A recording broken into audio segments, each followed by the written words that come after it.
The ache in my lower back had become a constant companion over the past month, a dull throb that intensified every time I bent to polish the mahogany surfaces at Castellanos.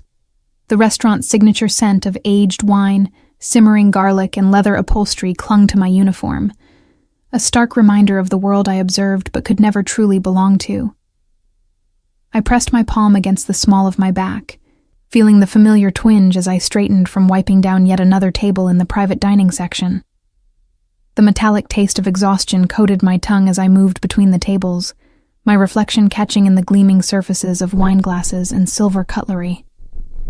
Each step sent a subtle wave of nausea through me, though I'd grown expert at hiding these moments behind professional smiles and efficient movements. The weight of my secret pressed against my ribs like a held breath, 3 months along, and still undetected by my supervisors.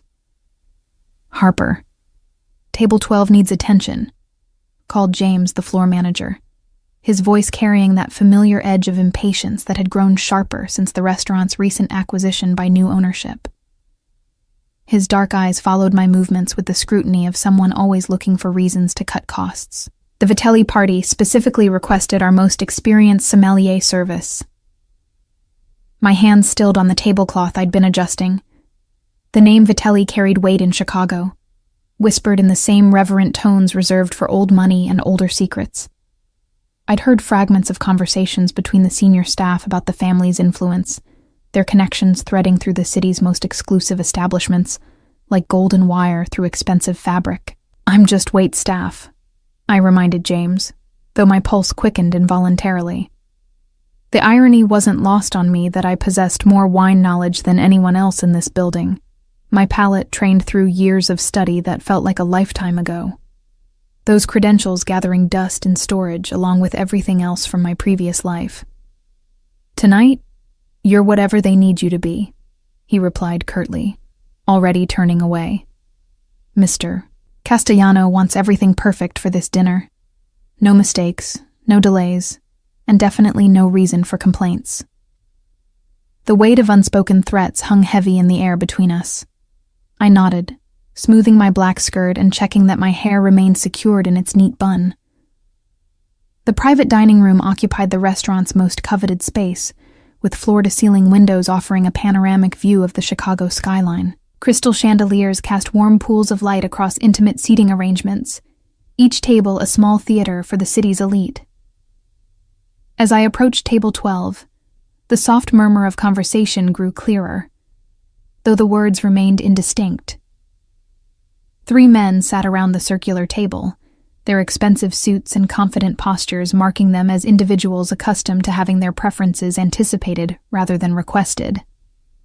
The youngest appeared to be in his late 20s, with perfectly styled dark hair and the kind of effortless elegance that only came from generational wealth. "Gentlemen, good evening," I began, my voice steady despite the flutter of nervousness in my chest. "I understand you're interested in wine pairings for this evening's meal." The man at the head of the table looked up, and I felt the world tilt slightly on its axis. Marcus Castellano. I'd seen him only in photographs scattered throughout the restaurant's publicity materials, but those images had failed to capture the intensity of his presence. Dark hair swept back from a face that belonged in Renaissance paintings, all sharp angles and classical proportions. His eyes, a deep brown that seemed to shift between warm amber and cold obsidian depending on the light, fixed on me with an attention that made my skin prickle. "The sommelier is indisposed this evening," I continued, falling back on the explanation James had provided. "But I'd be happy to assist with your selections from our wine list." Marcus leaned back in his chair, his gaze never leaving my face. There was something predatory in his stillness, like a cat studying potential prey. "How convenient," he said, his voice carrying the faint trace of an accent that spoke of European summers and exclusive boarding schools. "Though I have to wonder about a restaurant that sends waitstaff to handle wine service for a $5,000 dinner." Heat crept up my neck, but I maintained my professional demeanor. "I assure you, sir, I'm quite knowledgeable about our wine collection. Perhaps if you could tell me about your preferences and the evening's menu selections, I could make some appropriate recommendations."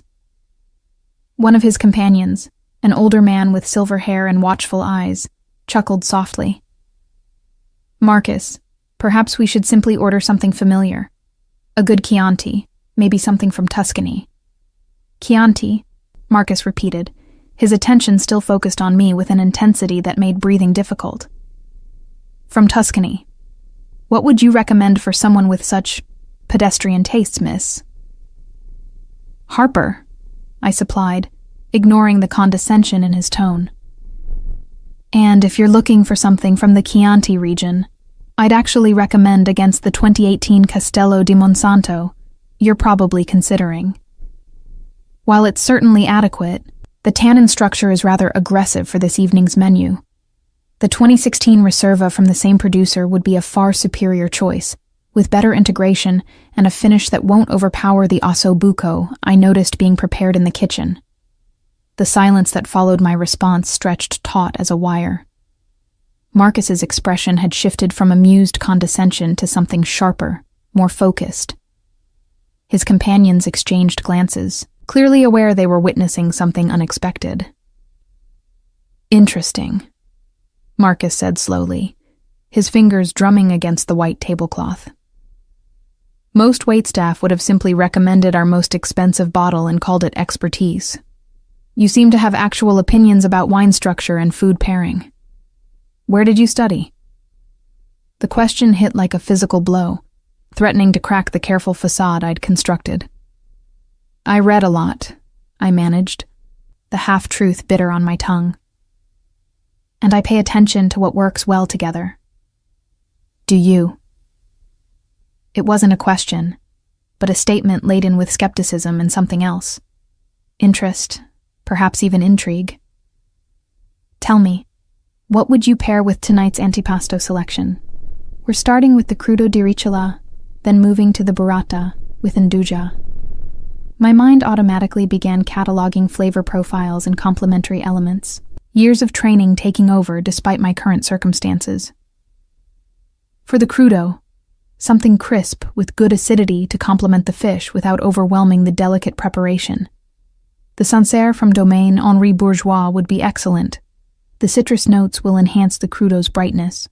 For the burrata and induja, you'll want something with enough body to stand up to the spice and creaminess. The Barbera d'Alba from Giacomo Conterno has the perfect balance of fruit and earthiness to bridge those contrasting elements.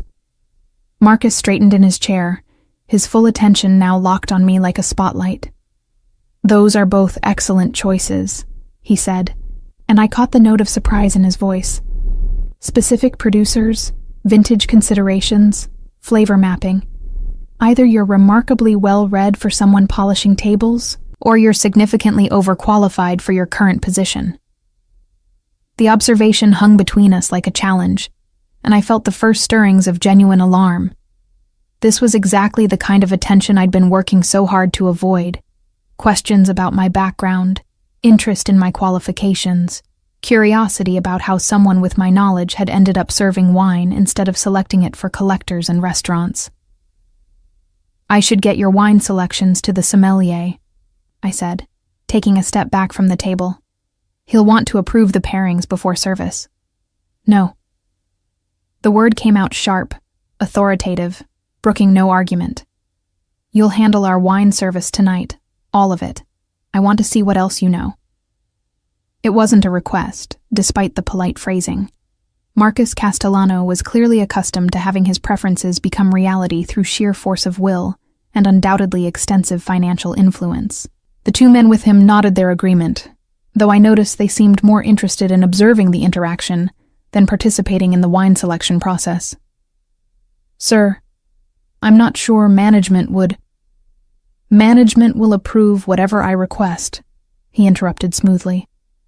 Given that I'm currently in the process of acquiring this establishment, I think I can determine how my money is best spent tonight. So, Harper, shall we continue our discussion about wine? Or would you prefer to explain to your supervisor why you turned down a direct request from the new owner? The revelation hit me like cold water. Marcus Castellano wasn't just a wealthy customer, he was my new boss, the man whose decisions would determine not only my employment, but the livelihoods of everyone working in this building. The careful distance I'd maintained between my knowledge and my position suddenly felt as fragile as spun glass. "Of course, Mr. Castellano," I said, my voice steady despite the racing of my pulse. "I'll be honored to handle your wine service this evening." His smile in response was sharp-edged and knowing, as if he'd sensed the exact moment my defenses had shifted. "Excellent. And Harper? I have a feeling this is going to be a very interesting evening indeed." The next 3 weeks passed in a carefully orchestrated dance of proximity and observation. Marcus Castellano had made his presence a fixture at the restaurant, arriving for dinner precisely at 8:30 each evening, and requesting the same table, the same section, and most significantly, the same wine service. What had begun as an evening's curiosity had evolved into something far more deliberate and unsettling. I found myself anticipating his arrival each night, my body responding to the knowledge of his impending presence with a mixture of dread and something I refused to acknowledge as anticipation. The other staff had begun to notice the pattern, their glances carrying questions I couldn't answer, and speculation I preferred not to hear. James had stopped questioning the arrangement after receiving what he described as very clear instructions from ownership, leaving me to navigate these encounters without the buffer of management oversight. Tonight felt different from the moment I walked through the employee entrance. The usual dinner crowd seemed thinner, conversations more subdued, and several tables in the main dining room remained conspicuously empty despite our typically packed reservation book. I tied my apron with hands that had developed a slight tremor over the past few days, a side effect of both my condition and the stress of maintaining my careful facade under Marcus's increasingly penetrating attention. "Harper," called Sophia, one of the senior waitresses, her voice carrying an odd note of sympathy. "Table 12 is asking for you specifically. Again." She paused, studying my face with the expression of someone trying to solve a puzzle. "You know, I've been working here for 6 years, and I've never seen anyone pay this much attention to wine pairings. Usually the wealthy ones just order the most expensive bottle and ignore everything else."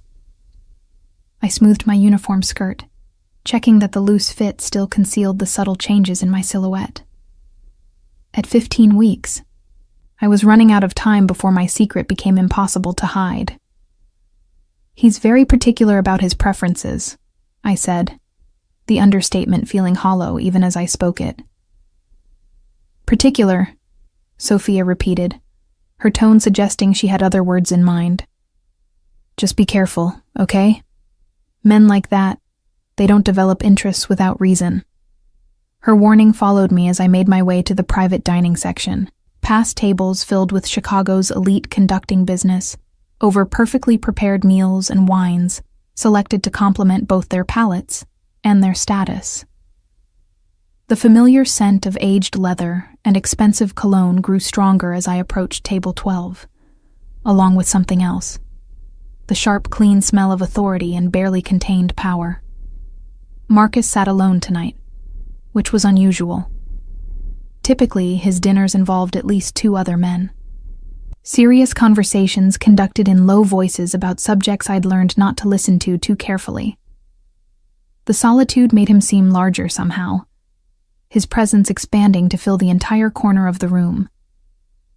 He was reading something on his phone, his expression focused and slightly grim, but looked up the moment I approached. "Harper," he said, and I noticed he'd stopped using the formal miss that had marked our early interactions. "Right on time. I was beginning to think you'd been reassigned to other tables." "Good evening, Mr. Castellano," I replied, maintaining the professional distance that felt increasingly artificial. "Will your associates be joining you tonight?" "No. Tonight it's just us." The phrasing made my pulse quicken. I thought it might be interesting to focus entirely on the wine selection without the distraction of business discussions. I've been thinking about our conversation last week regarding the influence of terroir on Burgundian expressions, and I'd like to continue that exploration. The conversation he referenced had been anything but casual. Marcus had ordered a flight of wines from different Burgundy producers, then proceeded to engage me in a discussion that revealed not only his own considerable knowledge, but also drew out responses that showcased exactly how extensive my training had been. I'd caught myself mid-sentence several times, realizing I was providing the kind of detailed analysis typically reserved for master sommelier examinations. "Of course," I said, reaching for the wine list, though I'd long since memorized every selection. "Did you have particular regions or styles in mind?" "Actually, I was hoping you might surprise me." Marcus leaned back in his chair, his dark eyes never leaving my face. "Select something you think I haven't tried. Something that would challenge assumptions about what makes a wine exceptional." The request was both flattering and dangerous. To truly surprise someone with his obvious expertise and resources, I'd need to reach deep into my knowledge base to make connections and observations that went far beyond what any waitress should possess. But the challenge in his voice was unmistakable, and despite my better judgment, I found myself rising to meet it. "There's a producer in the Loire Valley," I began, my voice gaining confidence as I spoke. "Domaine de la Pépinière, run by Marc Olivier. They work with Muscadet grapes, which most people dismiss as simple seafood wine, but Olivier's approach to extended lees aging creates extraordinary complexity. The 2019 Clos des Briors has mineral notes that taste like drinking liquid stones, with a finish that lingers for minutes rather than seconds." Marcus's eyebrows rose slightly. "Muscadet from a specific vineyard block, with detailed tasting notes about lees aging and mineral expression. Most people couldn't find the Loire Valley on a map, let alone discuss the nuances of individual producers." He paused, his gaze intensifying. "You continue to surprise me, Harper." Heat crept up my neck under his scrutiny. "Wine is a passion of mine," I said, the partial truth feeling inadequate but necessary. "A passion." He repeated the word as if tasting it. "Yes, I can see that. Passion has a way of revealing itself despite our best efforts to hide it." The observation felt loaded with meaning beyond wine, making my skin prickle with awareness. "Tell me, what other passions are you hiding behind that professional demeanor?" Before I could formulate a response that wouldn't lead down dangerous paths, my phone buzzed in my apron pocket. The sound was jarring in the intimate atmosphere of our conversation, and I saw Marcus's expression shift to something harder, more predatory. "I'm sorry," I said, reaching to silence the device. "Let me get that wine selection started for you." "Answer it," Marcus said, his tone carrying an authority that brooked no argument. "Please, I insist." My hands trembled slightly as I retrieved the phone, Dr. Martinez's name displayed clearly on the screen. Missing this call wasn't an option. My next prenatal appointment was tomorrow, and any schedule changes needed immediate attention. But answering it in front of Marcus felt like stepping into a trap I couldn't see clearly. "Hello," I said, turning slightly away from the table in a futile attempt at privacy. "Ms. Harper, this is Dr. Martinez's office. We need to reschedule your appointment tomorrow afternoon. The doctor had an emergency come up, but we can fit you in Thursday morning at 9 if that works for your schedule." The words seemed to echo in the space between Marcus and me, each syllable a small revelation. I could feel his attention like heat against my back, his acute intelligence no doubt cataloging every detail of the conversation for later analysis. "Thursday morning would be fine," I managed, my voice steady despite the racing of my heart. "Thank you for calling." "Great, we'll see you then.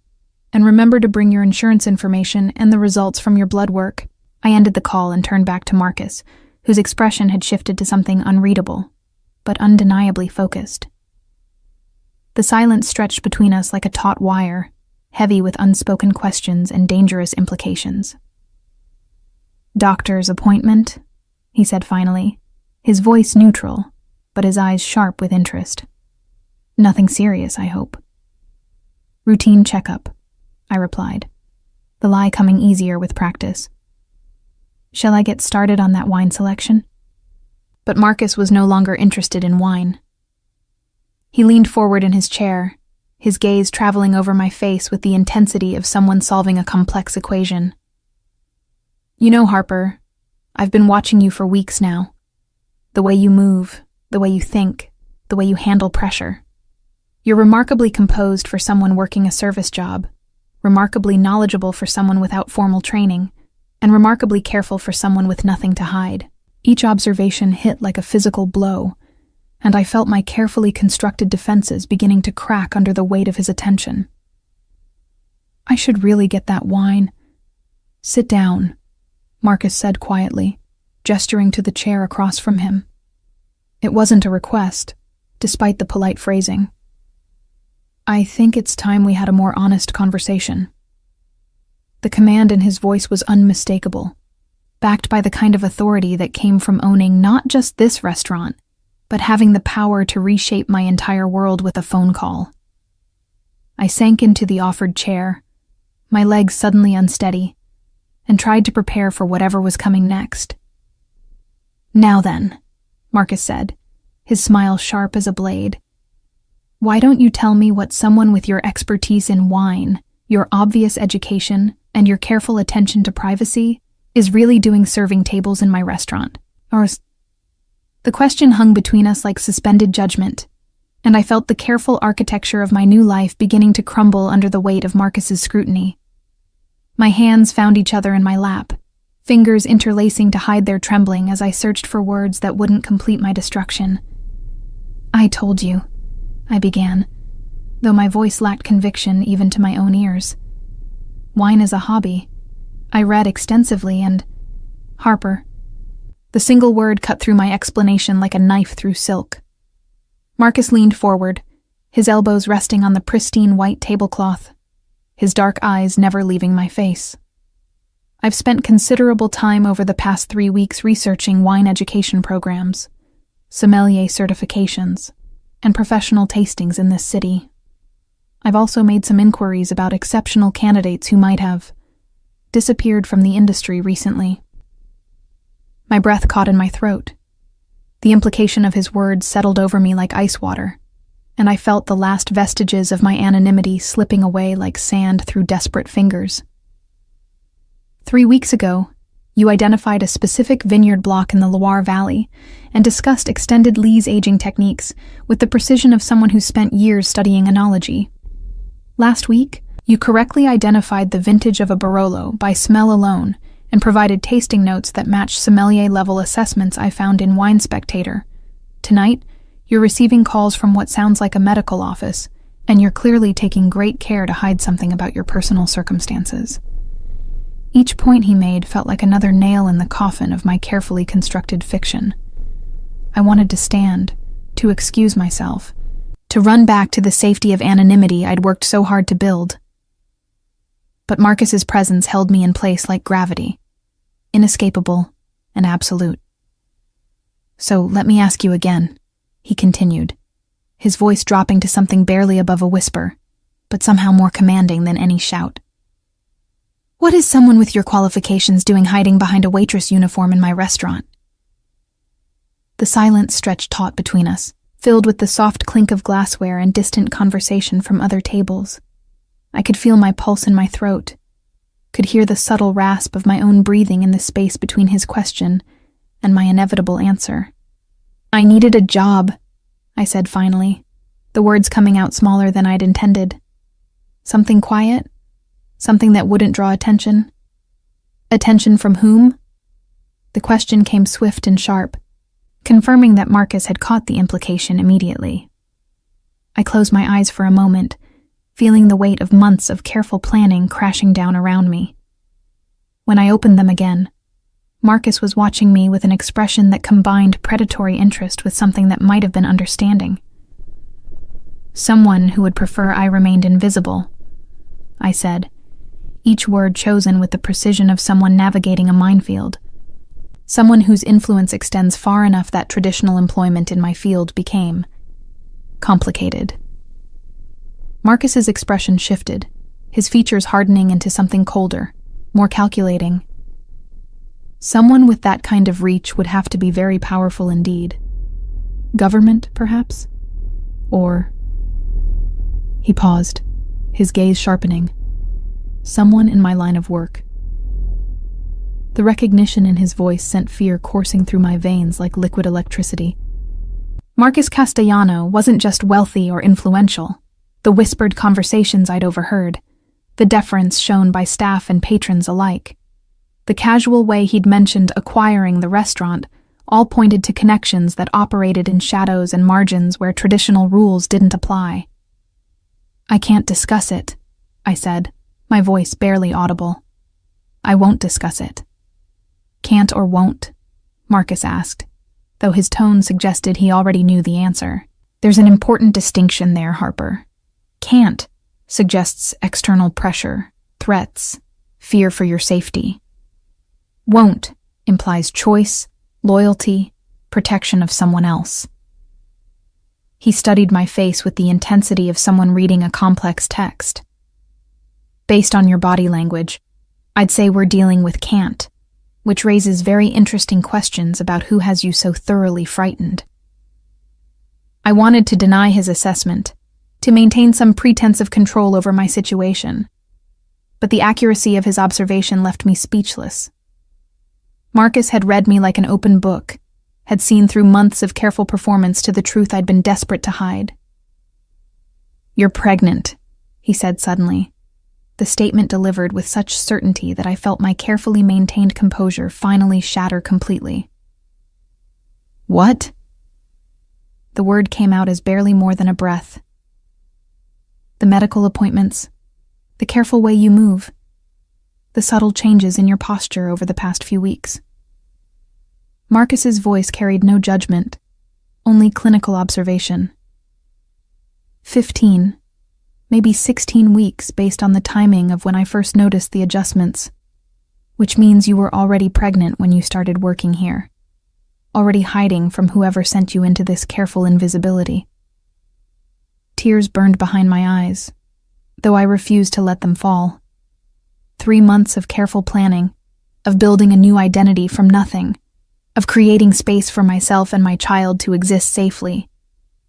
And Marcus Castellano had unraveled it all in a matter of weeks simply by paying attention.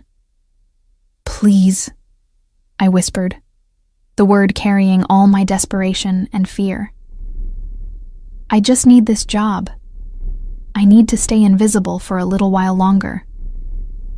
"Invisible," Marcus repeated, his tone suggesting he found the concept personally offensive. "Someone with your talents, your intelligence, your expertise, hiding behind a uniform and serving wine to people who couldn't appreciate a fraction of what you bring to the experience." He paused, his gaze softening slightly. "What kind of monster puts a pregnant woman in a position where she has to choose between safety and survival?" The question hit too close to home, threatening to crack open wounds I'd been careful to keep sealed. "It's complicated," I managed. "Most interesting things are." Marcus signaled to someone beyond my field of vision, and moments later, a glass of water appeared at my elbow, along with a small plate of bread and olives. "Eat something," he said, his tone carrying the authority of someone accustomed to having his concerns for others translated into immediate action. "And then we're going to discuss how I can help you." "I don't need help," I said, automatically, though the words felt hollow even as I spoke them. "Everyone needs help, Harper. The only variable is whether they're brave enough to accept it when it's offered." Marcus's voice carried a note of finality that suggested the conversation had moved beyond negotiation. "The question isn't whether you need assistance. It's whether you trust me enough to provide it." Trust. The word felt foreign after months of relying solely on my own resources and judgment. But as I looked across the table at Marcus Castellano, seeing something in his dark eyes that might have been genuine concern beneath the predatory intelligence, I realized I was facing a choice that would determine not just my immediate future, but the safety of my unborn child. "What kind of help?"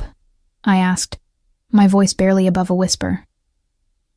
Marcus's smile was sharp and satisfied, like a chess player who'd just achieved checkmate. "The kind that ensures no one can touch you or your child without going through me first. The kind that gives you back your power and your choices." He paused, his gaze intensifying. The kind that requires absolute trust and complete honesty in return. The offer hung between us like a bridge spanning a chasm, promising either salvation or a different kind of imprisonment. But as I sat there, feeling the weight of my secrets and the exhaustion of constant vigilance, I began to understand that Marcus Castellano might be offering me something I'd thought was lost forever. The possibility of safety, and perhaps even more dangerous, the possibility of hope. 3 days later, I found myself standing in the marble-floored foyer of a penthouse apartment overlooking Lake Michigan, my meager possessions reduced to a single suitcase, and the growing realization that I'd crossed a threshold from which there would be no return. The space around me spoke of wealth so absolute it had transcended ostentation, settling instead into the quiet confidence of perfectly chosen materials and craftsmanship that would last centuries. Marcus emerged from what appeared to be a study, his phone pressed to his ear as he conducted a conversation in rapid Italian. His voice carried the same authority I'd witnessed at the restaurant, but here in his private domain, there was an additional layer of command that suggested this was where his true power resided.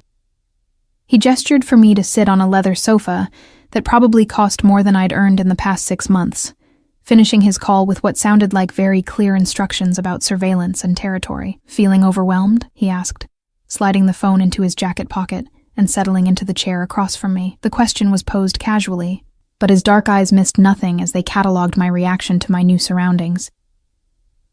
"This is temporary," I said, though the words felt like I was trying to convince myself as much as him. "Just until I can figure out something more permanent." "Harper."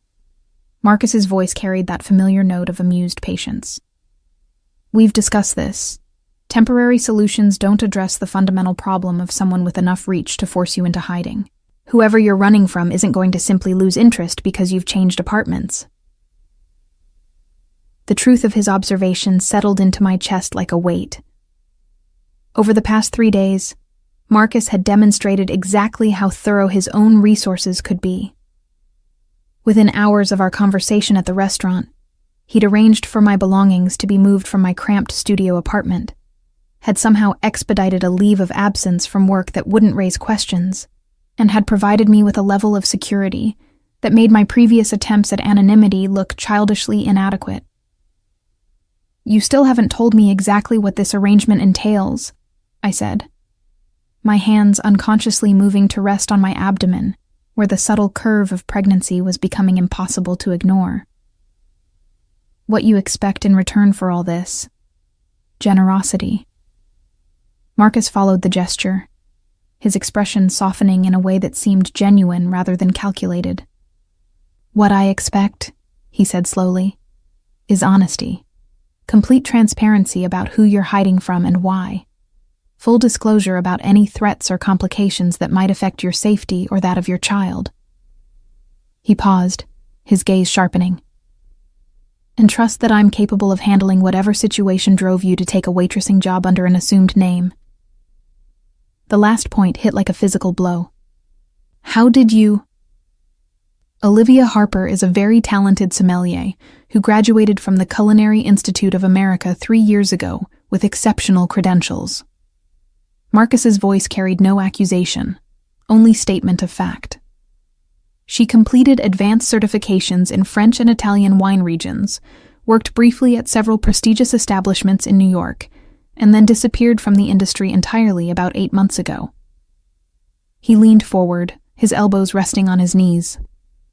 "What I can't find is any record of what happened to make someone with those qualifications vanish so completely that she felt the need to serve wine under a false identity." My carefully maintained composure finally cracked completely. Hearing my real name spoken aloud after months of careful anonymity felt like being suddenly exposed under harsh light. "You hired investigators." "I hired protection," Marcus corrected, his tone suggesting the distinction was important to him. "Professional investigation was simply part of assessing the scope of potential threats. I needed to know what I was dealing with before I could effectively ensure your safety." "And what did you find?" The question came out smaller than I'd intended, fear and resignation warring in my chest. Marcus's expression grew darker, more predatory. I found evidence of someone with considerable resources systematically destroying your professional reputation, threatening your former employers, and creating an environment where traditional employment became impossible. His voice dropped to something barely above a whisper, but somehow more menacing than any shout. I found traces of a very sophisticated campaign designed to isolate you completely. The accuracy of his summary left me breathless.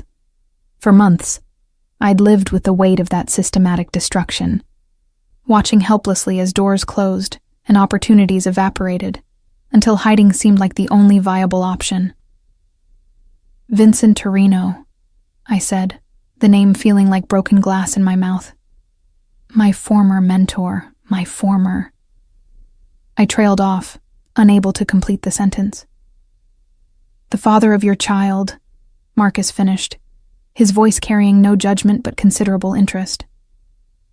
Vincent Torino, who owns restaurants in New York, Chicago, and Los Angeles. Vincent Torino, whose reputation for discovering and developing young talent is matched only by his reputation for destroying those who displease him. Marcus paused, studying my face with clinical precision. Vincent Torino, who has connections to several families that operate in the same, specialized business sectors that I do. The last observation sent fear coursing through my veins like ice water. If Marcus understood the full scope of Vincent's connections, then he also understood exactly how dangerous my situation had become. He offered me everything, I said, the words coming out in a rush now that the dam had finally broken. Mentorship, opportunity, a partnership in his new restaurant. He said I had exceptional potential, that he could make me one of the most recognized sommeliers in the country. I swallowed hard, the memory of my own naivety burning like acid. What he didn't mention was that his offer came with expectations that extended far beyond professional development. Marcus's expression had grown progressively colder as I spoke, his features settling into something that reminded me of Arctic ice. Beautiful, but absolutely lethal. He forced himself on you. He said it was part of the mentorship, I whispered, the shame of my own compliance still fresh despite months of trying to process what had happened. That successful women in the industry understood how business really worked, that I needed to prove my commitment to the partnership. I pressed my hands against my eyes, trying to block out the memory of my own desperate justifications. By the time I realized what was really happening, I was already pregnant and completely dependent on his support. And when you tried to leave, he made it impossible. The words came out flat, emotionless, drained of the anger that had sustained me through the worst of it. Suddenly, no one would return my calls. Job interviews were canceled without explanation. References I'd counted on claimed they'd never heard of me. Within weeks, I went from having multiple offers to being completely unemployable in my field. Marcus stood abruptly, moving to the window that offered a panoramic view of Chicago's skyline. His posture radiated controlled fury, the kind of barely contained violence that suggested Vincent Torino had made a very serious mistake in targeting someone who would eventually come to Marcus's attention. Vincent Torino made a critical error in judgment, Marcus said finally, his voice carrying the weight of absolute certainty. He assumed that his reach was longer than mine, that his influence was more comprehensive than my own. He turned back to face me, and I saw something in his dark eyes that might have been the most dangerous thing I'd ever witnessed. He was catastrophically wrong. "What are you going to do?" I asked, though part of me was afraid to hear the answer. Marcus's smile was sharp as a blade and twice as lethal. "I'm going to make it very clear to Vincent Torino that you and your child are under my protection now. I'm going to ensure that his campaign of harassment ends immediately and permanently." He paused, his gaze softening slightly as it moved to my abdomen. "And I'm going to give you back the choices he stole from you." The promise felt too large to believe, too comprehensive to trust. But as I sat there in Marcus Castellano's penthouse, surrounded by the quiet evidence of his power and protection, I began to understand that I'd found something I'd thought was lost forever. Someone with the resources and will to stand against Vincent Torino's influence. "What does that mean for me?" I asked, my voice barely above a whisper. "What does this protection actually look like?" Marcus returned to his chair, his expression serious but not unkind. "It means you have choices again, Olivia. You can return to your career with the guarantee that no one will interfere with your professional development.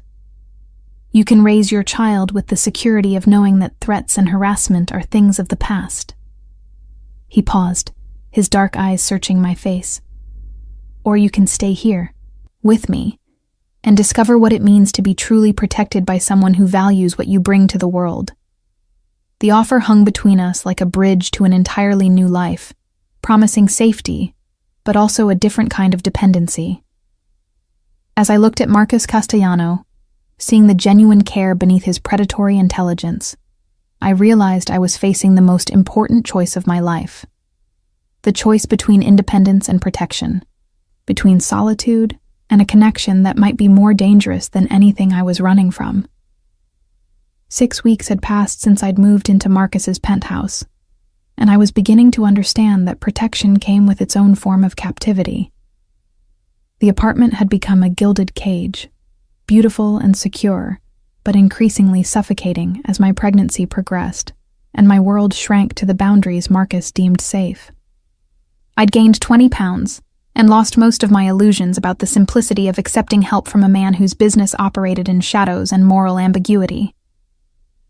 The morning sun streamed through the floor-to-ceiling windows as I sat at the marble kitchen island, picking at a breakfast I had no appetite for while scrolling through job listings on my laptop. Marcus had been true to his word about neutralizing Vincent's influence. My former mentor had apparently received a very convincing conversation about the consequences of continued harassment. But the return of my professional options felt hollow when I was essentially confined to a luxury prison. "You're not eating enough," Marcus observed, emerging from his study with a cup of coffee and the morning's newspapers. His daily routine included scanning both local and international publications, though I'd learned not to ask too many questions about what information he was seeking, or how it might affect his business decisions. "I'm eating plenty," I replied, though we both knew it was a lie. The stress of my situation had affected my appetite more than the pregnancy itself, leaving me struggling to maintain the nutritional requirements my doctor insisted were crucial for healthy development. Marcus set his coffee on the counter and moved behind my chair, his hands settling on my shoulders with a familiarity that had developed over weeks of careful attention to my comfort and well-being. His touch was warm through the soft cotton of my shirt, his fingers finding the knots of tension that had become permanent residents along my neck and upper back. "Dr. Patterson called yesterday," he said, his hands working with surprising gentleness to ease the tightness in my muscles. "She's concerned about your stress levels and wants to discuss some options for ensuring better prenatal care." The mention of my new doctor, hand-selected by Marcus from Chicago's most exclusive medical practices, reminded me of how thoroughly my life had been reorganized according to his standards of acceptable care. Dr. Patterson's office occupied an entire floor of a medical building that catered exclusively to patients whose privacy and comfort were worth paying premium rates to ensure. "I don't need better prenatal care," I said, closing the laptop with more force than necessary. "I need to feel like I have some control over my own life again." Marcus's hands stilled on my shoulders, and I felt the subtle shift in his posture that suggested I'd touched on something he considered non-negotiable. "Control," he repeated, his voice carrying that familiar note of patient authority. "Is that what you call being stalked and harassed by someone with enough influence to destroy your career? Is that what you call trying to raise a child while hiding in a studio apartment and working for minimum wage?" The questions hit their intended mark, reminding me of exactly how precarious my situation had been before Marcus's intervention. But they also highlighted the central tension that had been growing between us, his conviction that he knew what was best for me, and my increasing need to reclaim some agency over my own decisions. "At least those were my choices," I said, turning in my chair to face him directly. "My mistakes, my consequences, My life. Marcus studied my face with that intense focus I'd grown to recognize as his way of cataloging emotional data for future reference. Your life, he said slowly, and your child's life. The choices you make now affect someone who can't advocate for their own safety or well-being. His dark eyes moved to my abdomen, where the curve of pregnancy was now unmistakable beneath my clothing. Someone who deserves better than a mother who prioritizes independence over security. The criticism stung because it carried an uncomfortable kernel of truth. My desire for autonomy did sometimes feel selfish when weighed against my responsibility to ensure my child's safety and future opportunities. But Marcus's paternalistic approach to my protection also felt increasingly stifling as the weeks passed and my world continued to shrink. What if I wanted to go back to work? I asked, testing the boundaries of his flexibility. There's a position at Alinea that would be perfect for someone with my qualifications. Grant Akat specifically requested a meeting based on my portfolio. Marcus's expression shifted to something harder, more calculating. Alinea serves over 200 customers per night in an open environment with minimal security screening. The kitchen staff includes dozens of people whose backgrounds haven't been thoroughly vetted, and the wine storage areas provide multiple points of access that would be impossible to monitor effectively. He paused, letting the security assessment sink in. Vincent Torino has connections throughout Chicago's restaurant industry, including several people who've worked at Alinea in the past. The thoroughness of his analysis was both impressive and deeply unsettling. Marcus had clearly investigated not just the opportunity itself, but every possible angle through which my safety might be compromised. The level of thought and resources he'd devoted to cataloging potential threats was a reminder of exactly how seriously he took his role as my protector. So the answer is no, I said, though it wasn't really a question. The answer is that I won't allow you to place yourself or our child in unnecessary danger for the sake of professional satisfaction, Marcus replied, his tone carrying the finality of someone accustomed to having his decisions accepted without further argument. Our child? The phrase stopped me cold. Since when is this your child? Marcus's expression softened, but his voice remained steady. Since I became responsible for ensuring their safety and well-being. Since I started planning for their future and making decisions that will affect their opportunities and development. He moved closer, his presence filling my personal space in a way that was both comforting and overwhelming. Since I began to care about their mother, more than I've cared about anyone in a very long time. The admission hung between us like a bridge I wasn't sure I was ready to cross. Over the weeks of living in his space, sharing meals and conversations that ranged from wine theory to childhood memories, I'd felt the growing pull of genuine connection beneath the protective arrangement we'd constructed. Marcus was brilliant, attentive, and surprisingly gentle when he chose to be.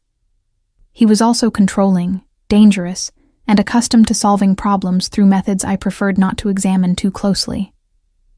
Marcus, I began, but he cut me off with a gesture that suggested he wasn't finished speaking. I know this isn't the arrangement you imagined when you accepted my help, he said, his voice taking on a more personal note than I'd heard before. I know you feel trapped, restricted, dependent on someone whose methods you don't entirely approve of. He paused, studying my face with that penetrating intensity. But I need you to understand that everything I've done, every limitation I've placed on your freedom, has been motivated by genuine care for your safety and that of your child. Care, I repeated, testing the word. Is that what this is? Or is this about control, about having something beautiful and rare that you can protect and display like everything else in this apartment? The question seemed to surprise him, as if the possibility that his motivations might be less than pure hadn't occurred to him. For a long moment, he was silent, his dark eyes searching my face as if looking for something he'd missed in all his careful observation. Maybe both, he said finally, his honesty more unsettling than any reassurance would have been. Maybe I do want to possess you, to keep you safe and beautiful, and close enough that I can ensure nothing ever threatens you again." He reached out, his fingers tracing the line of my jaw with surprising tenderness. "But that doesn't make the care any less real, Olivia. That doesn't make my desire to protect you and your child any less genuine." The touch sent warmth spreading through my chest, a physical response that complicated my emotional resistance to his possessiveness. Marcus Castellano was offering me something I'd never had before: absolute security, unwavering support, and the kind of devoted attention that felt like being cherished rather than simply desired. "What happens when you get tired of protecting me?" I asked, my voice barely above a whisper. "What happens when the novelty wears off and you decide this arrangement isn't worth the trouble anymore?" Marcus's smile was sharp and certain, carrying the confidence of someone who'd never doubted his own determination. "That's not going to happen," he said, his voice carrying the weight of absolute conviction. "You're not a novelty, Olivia. You're not temporary entertainment or a charitable project." His hand moved to cover mine, his fingers intertwining with mine in a gesture that felt like a promise. "You're the woman who's going to change everything about how I see the world, and I'm the man who's going to make sure nothing ever hurts you again." The declaration should have felt overwhelming, possessive, frightening in its implications. Instead, as I sat there in Marcus Castellano's kitchen, with his hand warm over mine and his dark eyes full of promises I'd never thought I'd hear, I felt something I'd thought was lost forever, beginning to bloom in my chest. The possibility of being truly, completely safe in someone else's care. The wine cellar beneath Marcus's penthouse stretched into shadows that spoke of both passion and obsession, its climate-controlled environment housing collections that represented decades of careful acquisition and expertise that rivaled any sommelier's dreams. I'd discovered this space 3 weeks ago while exploring the building's lower levels, and it had quickly become my refuge when the weight of protection began to feel more like imprisonment than safety. Tonight, however, the cellar felt different. Marcus had followed me down here after dinner, his presence filling the space between the towering wine racks with an energy that suggested important conversations were about to unfold. At 7 months pregnant, I moved more carefully through the narrow aisles, my expanded silhouette requiring adjustments that reminded me daily of how much my life had changed since that first evening at the restaurant. 1982. "Bordeaux?" I said, running my fingers along the labels of a particularly impressive section. "Latour, Margaux, Aubryon. This collection is worth more than most people's houses." "It's worth nothing if there's no one to share it with," Marcus replied, his voice carrying an undertone I hadn't heard before. He moved closer, his presence warm in the cool air of the cellar. Wine is meant to mark occasions, to celebrate moments that matter. A collection this extensive becomes meaningless without someone who understands its significance. I turned to face him, noting the careful way he'd positioned himself between me and the cellar's exit. The gesture might have seemed casual to anyone else, but I'd learned to read the subtle signals of Marcus's protective instincts. Tonight, however, something felt different about his positioning. Less protective, more possessive. "You're not talking about wine," I observed, my hand instinctively moving to rest on my rounded abdomen where the baby had been particularly active throughout the evening. "No," Marcus admitted, his dark eyes never leaving my face. "I'm talking about the fact that Vincent Torino was seen in Chicago yesterday. I'm talking about the fact that my sources indicate he's been asking very specific questions about your whereabouts and current situation." His voice dropped to something barely above a whisper, but somehow more commanding than any shout. "I'm talking about the fact that your period of safety may be coming to an end." The revelation hit me like ice water, washing away the comfortable routine I'd built around doctor appointments, prenatal vitamins, and the gradual acceptance of Marcus's protective oversight. Vincent's reappearance meant that the careful distance I'd maintained from my past was about to collapse entirely. "What kind of questions?" I asked, though part of me didn't want to hear the answer. Marcus's expression grew darker, more predatory. Questions about your pregnancy, about who's been providing you with protection, about whether you've been foolish enough to think you could hide from him permanently. He paused, his gaze moving to my abdomen with something that looked like fierce possessiveness. Questions about whether the child you're carrying might be leverage worth pursuing. Fear coursed through my veins like liquid electricity. The one thing I'd hoped Vincent would never discover, that my pregnancy might be useful to him, had apparently become his primary focus.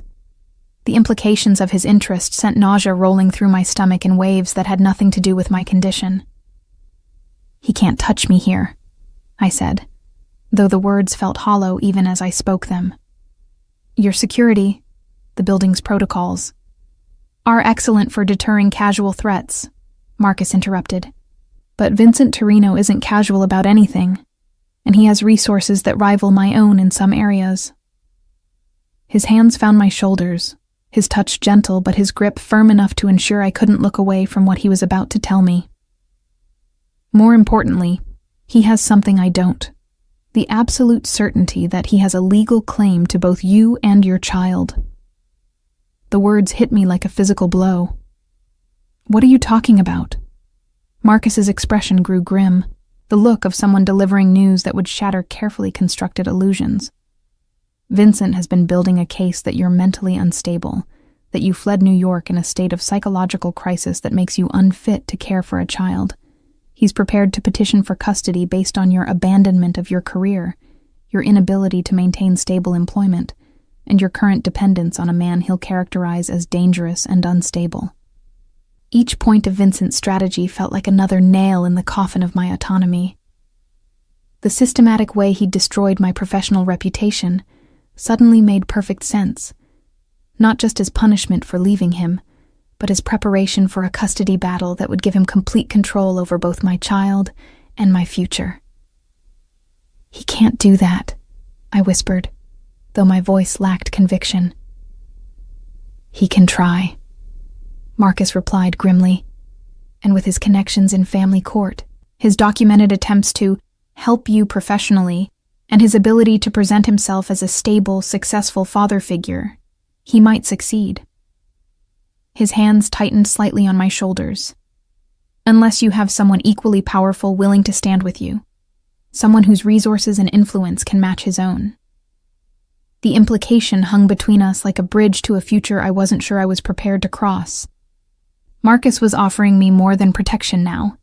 He was offering partnership in a battle that would determine not just my freedom, but my child's entire future. "What exactly are you proposing?" I asked, though I suspected I already knew the answer. Marcus stepped closer, his presence filling my personal space with warmth and the subtle scent of expensive cologne and underlying danger. "Marriage," he said simply. "Legal partnership that gives me standing to protect both you and your child, that provides the kind of stability and legitimacy that courts respect." His dark eyes searched my face for any sign of my reaction.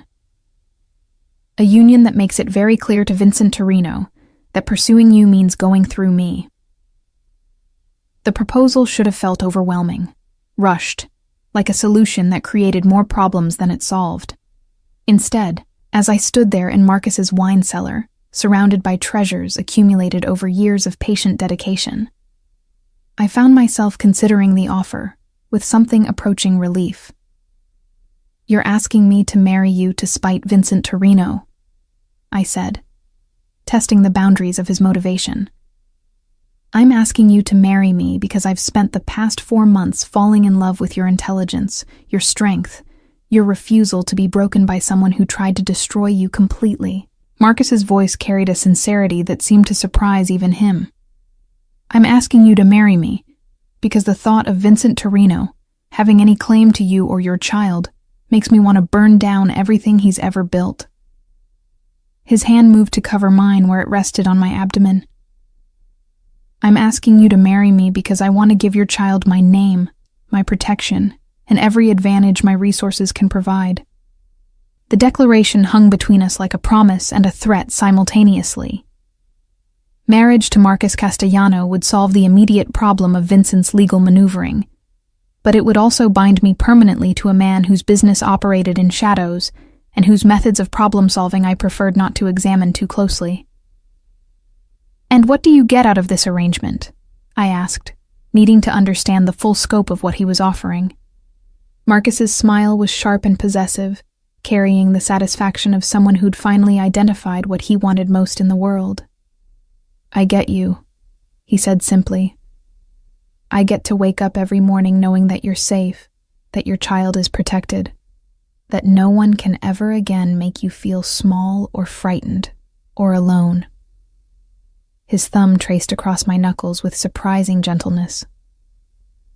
"I get to spend the rest of my life proving that some kinds of protection are worth accepting." The offer represented everything I'd thought I'd lost when Vincent destroyed my career. Security, partnership, the possibility of building something meaningful with someone who valued what I brought to the relationship. But it also represented a different kind of surrender. Not to fear and intimidation, but to care and devotion that might be equally consuming. As I stood there in Marcus's wine cellar, surrounded by treasures that spoke of patience and long-term planning, I realized I was facing the most important choice of my life. I could continue fighting for an independence that Vincent would never allow me to keep, or I could accept the protection of a man whose love felt as dangerous and intoxicating as the rarest vintage in his collection. "Yes," I said finally, the word feeling like both an ending and a beginning. "Yes, I'll marry you." Marcus's smile was triumphant and tender simultaneously, and as he pulled me into his arms with careful attention to my pregnant form, I felt something I'd thought was lost forever settling into my chest. The absolute certainty that I would never have to face my fears alone again.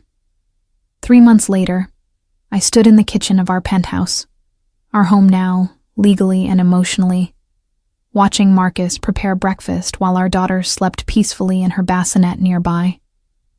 Lucia had arrived 2 weeks early, as if eager to enter a world where she was already completely cherished and protected. The morning sun streamed through windows that no longer felt like barriers, but like frames for a life I'd never imagined possible. Vincent Torino had withdrawn his custody petition the day after our wedding announcement appeared in the Chicago Tribune, apparently deciding that challenging Marcus Castellano's legal claim to his family wasn't worth the inevitable consequences. "She's going to wake up hungry soon," Marcus observed, glancing at our daughter with the expression of wonder that had become his default whenever he looked at her. "She's going to wake up safe," I replied, the words carrying weight that only someone who'd feared for their child's future could fully appreciate. Marcus moved behind my chair, his hands settling on my shoulders in the gesture that had become our morning ritual. "Safe," he agreed, his voice carrying the satisfaction of promises kept. "Loved, protected, and surrounded by people who will move mountains to ensure she has every opportunity to become exactly who she's meant to be." As Lucia stirred in her sleep, making the small sounds that preceded her demands for attention, I reflected on the choice that had brought us to this moment. I'd traded my independence for protection, my solitude for partnership, my uncertainty for a love that felt as vast and complex as Marcus's wine collection. It hadn't been the future I'd planned, but it was the future I'd chosen. And as Marcus lifted our daughter from her bassinet with the gentle confidence that had become second nature to him, I knew it was exactly the future we all deserved. 5 years had passed since that first evening when Marcus Castellano had challenged my knowledge of wine and inadvertently unraveled the careful anonymity I'd constructed around my shattered life. Now, as I stood in the tasting room of Harper Castellano Vineyards, watching the morning sun paint golden streaks across rows of meticulously tended vines stretching toward the Napa Valley horizon, I marveled at how completely my world had transformed. The vineyard had been Marcus's wedding gift to me. Not just the property itself, but the opportunity to build something entirely our own, removed from the shadows of his Chicago operations and the wine counterfeiting network that had ultimately led to my mentor's downfall.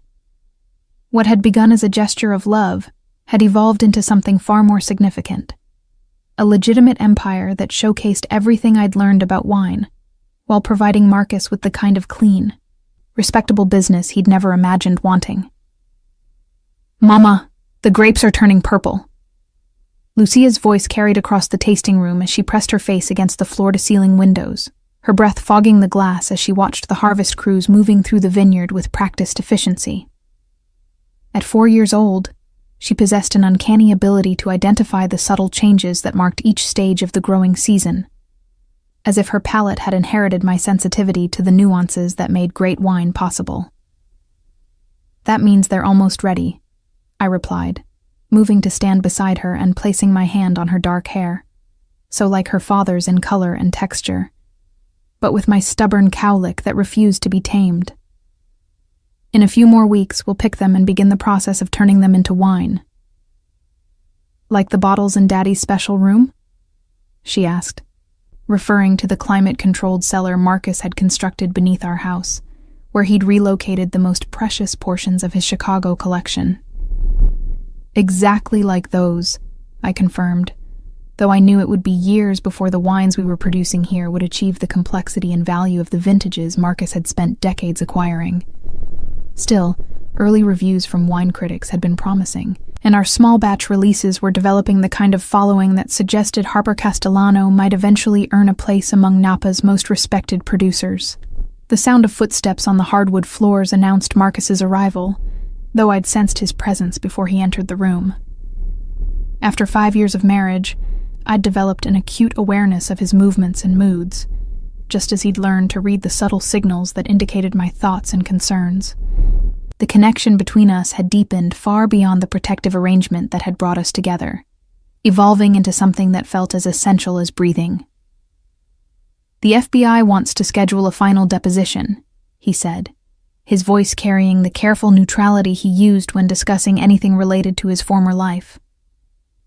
The investigation into Vincent Torino's wine counterfeiting operation had taken 3 years to complete, resulting in convictions that had effectively dismantled one of the most sophisticated fraud networks in the industry's history.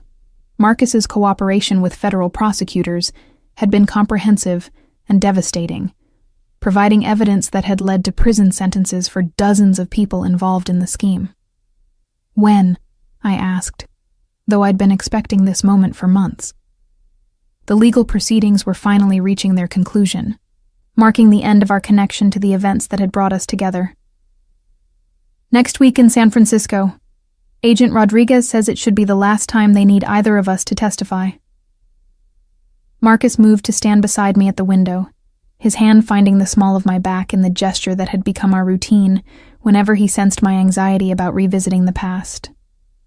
"After this, it's over. Completely." The finality of his words should have brought relief, but instead, I felt a strange melancholy at the thought of closing this chapter entirely.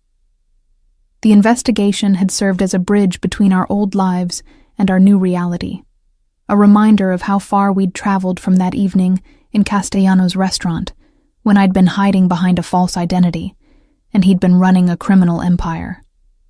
Vincent's appeal was denied, Marcus continued, his voice taking on the harder edge that appeared whenever he discussed my former mentor. "He'll serve the full 25 years, without possibility of parole. Vincent Torino's conviction for racketeering, fraud, and conspiracy had been the crown jewel of the federal case. The evidence Marcus had provided, financial records, shipping documents, recordings of conversations, had painted a picture of systematic criminality that went far beyond wine counterfeiting. Vincent's attempts to destroy my career had been revealed as part of a broader pattern of intimidation and control that had affected dozens of people over the years. "Good," I said, and meant it.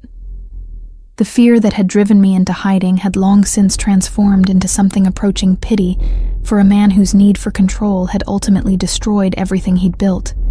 Maybe now some of his other victims can finally feel safe. Lucia had grown bored with grape observation, and was now arranging wine glasses on one of the tasting tables, with the meticulous care of someone who'd spent her entire life around fragile, valuable objects. Her comfort in this environment still amazed me. She moved through the vineyard and winery with the confidence of someone who belonged here completely, unaware that her parents had once inhabited a much darker world. Mr. Chen called about the harvest celebration, Marcus said, referring to our vineyard manager, whose expertise had been crucial in establishing our reputation for quality. He thinks we should expect about 300 guests this year, including several distributors from New York and Los Angeles. The annual harvest celebration had become one of Napa Valley's most anticipated events, drawing wine enthusiasts, industry professionals, and food writers who were eager to experience our unique approach to viticulture and hospitality. What had begun as a small gathering of neighbors and friends had evolved into a showcase that generated significant revenue and helped establish our brand in competitive markets. 300, I repeated, my mind automatically shifting into the logistical planning mode that had become second nature over the years of building our business. We'll need additional staffing for the tasting room and extra security for the cellar tours. Already arranged, Marcus replied, his smile carrying the satisfaction of someone who'd anticipated my concerns before I'd voiced them. I've also hired a photographer to document the event for the website and social media campaign. The business aspects of wine production had surprised me with their complexity and depth. Creating exceptional wine required not just knowledge of viticulture and enology, but understanding of marketing, distribution, regulatory compliance, and customer service. Marcus's background in managing complex operations had proved invaluable in navigating these challenges, while my expertise in wine evaluation and food pairing had provided the foundation for our product development. "Mama, can I help with the grape picking?" Lucia asked, abandoning her glass arrangement to join our conversation. Her dark eyes, so much like Marcus's in their intensity and intelligence, held the kind of eager curiosity that made it impossible to refuse her requests for involvement in vineyard activities. "You can help carry the small baskets," I said, knowing that her participation would last approximately 15 minutes before she became distracted by something more immediately interesting. "But you have to promise to listen to Mr. Chen and stay away from the machinery." "I promise," she declared with the absolute sincerity of someone who genuinely intended to keep her word, even if circumstances might eventually prove otherwise. Marcus lifted her into his arms with the easy strength that had become more pronounced over years of manual labor in the vineyard. The physical transformation of our lives had been one of the unexpected benefits of leaving Chicago. Both of us had developed the kind of fitness that came from daily work in agriculture, replacing gym memberships with actual productive activity. "Speaking of promises," Marcus said, his attention shifting back to me with an expression that suggested important conversations were approaching. "I've been thinking about our 5-year plan and some adjustments we might want to consider." The 5-year plan had been our method of ensuring that our transition from Marcus's criminal enterprises to legitimate business remained on track. Every major decision was evaluated against long-term goals that prioritized both financial success and personal happiness, with regular reviews to assess our progress and identify necessary changes. "What kind of adjustments?" I asked, though I suspected I knew where this conversation was heading. Marcus set Lucia down and moved closer, his hands finding my waist with the familiarity of someone who'd memorized every detail of my body over years of intimate partnership. "The kind that might involve expanding our family," he said, his voice taking on the gentle tone he used when discussing subjects that affected our future together. The suggestion shouldn't have surprised me. We'd talked about having more children since before Lucia was born, but the timing felt significant given our approaching freedom from legal obligations and the stability our business had achieved. "Another baby?" Lucia asked, her attention immediately captured by the possibility of a sibling. "Can we have a boy this time?" "We don't get to choose," I laughed, though the idea of another child sent warmth spreading through my chest. "Babies come however they come." "But we can hope for healthy," Marcus added, his hand moving to rest protectively over my abdomen in a gesture that transported me back to those early months when his care had felt overwhelming rather than cherished. The parallels between our current conversation and that first pregnancy weren't lost on me. Then, I'd been terrified, alone, fleeing from someone who'd tried to control every aspect of my life. Now I was discussing expanding our family with a man whose protection had evolved into partnership, whose possessiveness had transformed into devotion that felt as natural as breathing. I think, I said slowly, considering not just the practicalities, but the emotional readiness that would be required for another child, that our family could use another member. Marcus's smile was brilliant and victorious, carrying the same satisfaction I'd seen that night in his wine cellar when I'd agreed to marry him. But this time, there was no desperation driving the decision, no external threats forcing choices we weren't ready to make. This was simply two people who'd built something beautiful together deciding to expand what they'd created. Really? Lucia asked, her excitement building as she processed the implications. When? Can I help name the baby? Can I teach them about grapes? Slow down, I laughed, catching her hands as she began bouncing with anticipation.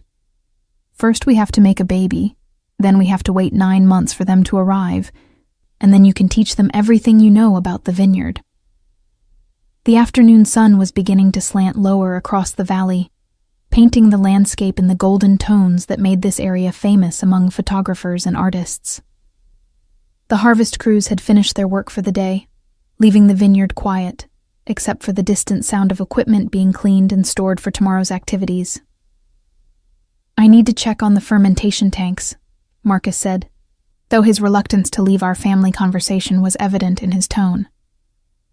The Cabernet from Block 7 has been developing some interesting characteristics that might require adjustment. Go, I said, recognizing the note of professional concern that appeared whenever he suspected something in the winemaking process needed attention. Lucia and I will work on dinner preparations. As Marcus headed toward the production facility, I watched him move across the courtyard with the confident stride of someone who'd found his place in the world. The transformation from criminal enterprise to legitimate business had been more complete than either of us had imagined possible. The man who'd once solved problems through intimidation and violence now spent his days analyzing soil samples and debating the merits of different oak barrel treatments. "Mama," Lucia said, tugging on my hand to regain my attention. "Will the new baby like wine as much as we do?" The question made me smile, highlighting the surreal normalcy our lives had achieved. Our daughter was growing up in an environment where wine was craft and business rather than simple beverage, where understanding terroir and vintage variation was as natural as learning to read and write. "They'll learn to appreciate good wine when they're older," I said, leading her toward the house where dinner preparations awaited. "Just like you're learning." As we walked through the courtyard, past the fountain Marcus had installed to commemorate our first successful harvest, I reflected on the journey that had brought us to this moment. 5 years ago, I'd been a woman in hiding, pregnant and terrified, serving wine to people who would never appreciate the knowledge I'd worked years to acquire. Tonight, I was the co-owner of a respected vineyard, married to a man who'd transformed his life as completely as I'd transformed mine, raising a daughter who would grow up with opportunities I'd never imagined possible. The investigation that had consumed so much of our early years together was finally ending.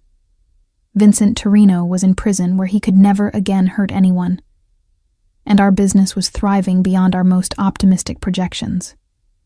More importantly, our marriage had evolved from protective arrangement to genuine partnership, built on mutual respect, shared goals, and love that had deepened with each year we'd spent building our new life together.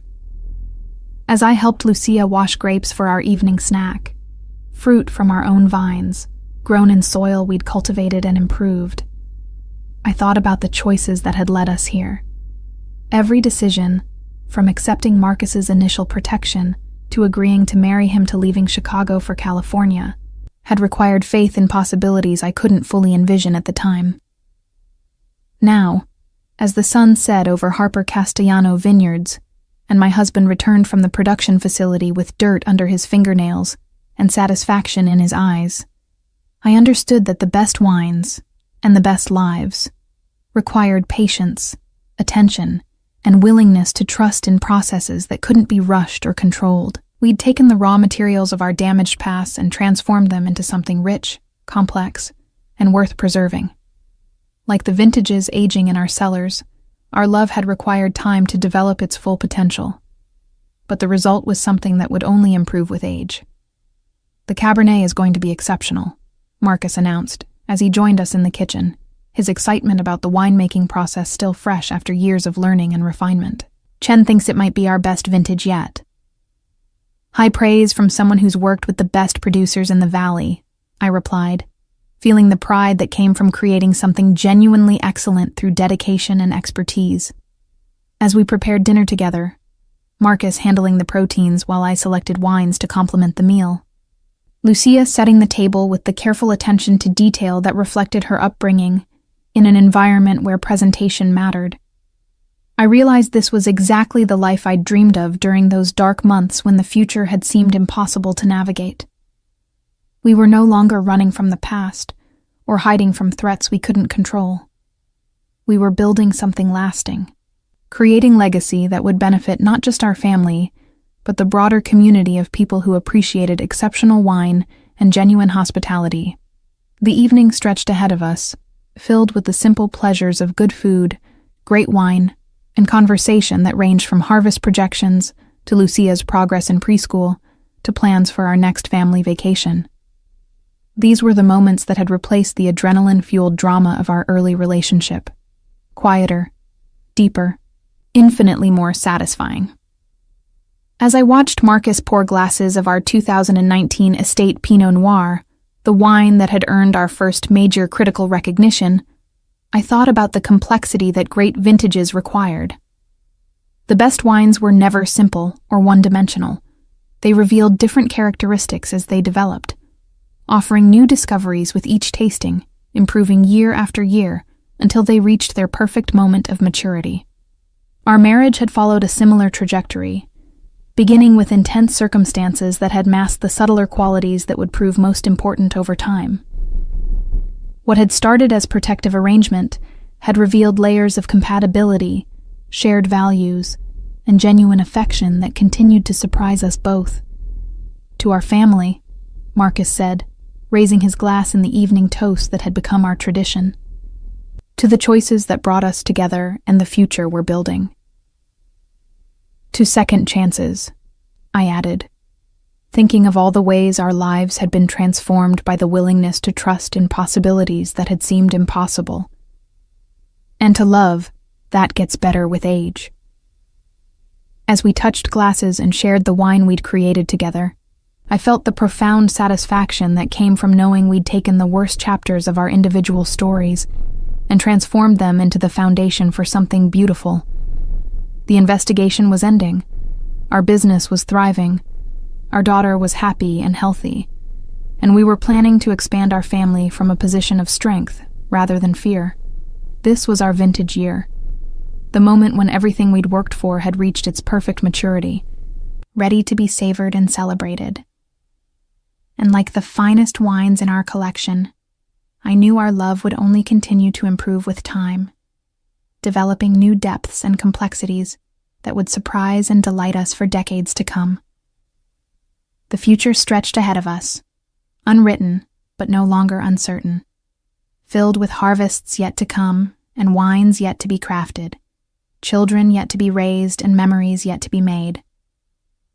We'd learned that the best things in life, like the best wines, couldn't be rushed or forced. They required patience, attention, and faith in the gradual process of transformation that turned simple ingredients into something extraordinary.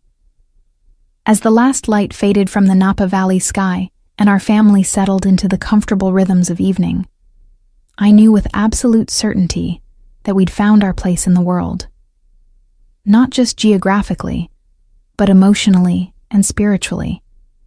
A space where our pasts informed but didn't define us, where our present was rich and satisfying, and where our future promised continued growth and development. We'd started with secrets and protection, but we'd created something much more valuable. A partnership built on complete honesty, mutual respect and love that had been tested by circumstances and emerged stronger for the trials. This was our legacy, growing in the soil we'd chosen to cultivate, aging gracefully toward a future that would be even more beautiful than anything we could imagine today.